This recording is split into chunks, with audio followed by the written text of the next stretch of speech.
নমস্কার বন্ধুরা, সবাই কেমন আছো? আশা করছি সবাই ভালো আছো। তো আমি রত্না চলে আসলাম আবারও একটা ব্লগ নিয়ে তোমাদের সঙ্গে শেয়ার করার জন্য। আজকে আমি মা মনসাকে ভক্তি ভরে পুজো করব, তো সেটাই আজকে তোমাদের সঙ্গে শেয়ার করব। তো তোমরা সবাই কেমন আছো বন্ধুরা?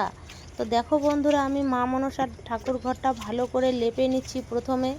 তারপর পুজো করার জন্য যা যা লাগে সব কিছু ওইদিকে রেডি করে নিচ্ছি, আর বাসনগুলো ঠাকুরের আগেই মেজে রেখেছি। প্রথমে আমি ঠাকুরকে কলার পাতা দিয়ে দিচ্ছি, তারপর ঠাকুরকে গ্লাসে জল দিয়ে দিলাম, সিঁদুর দিয়ে দিলাম, তারপর বাতাসা দিয়ে দিচ্ছি। দেখো বন্ধুরা, তো তোমরা কে কে মা মনসাকে পুজো করো অবশ্যই কিন্তু কমেন্টে বলবে, আর ভিডিওটা ভালো লাগলে চ্যানেলটা সাবস্ক্রাইব করে পাশে থাকবে। তো দেখো বন্ধুরা, এখন আমি ভক্তি ভরে পুজো করছি।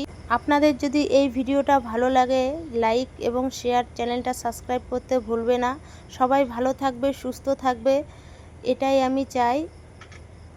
আবারও দেখা হবে নতুন কোনো একটা ভিডিওতে তোমাদের সঙ্গে। সবাই ভালো থাকবে, সুস্থ থাকবে, এই কামনাই করি ঠাকুরের কাছে। জয় মা মনসা। তো সবাইকে টাটা বন্ধুরা।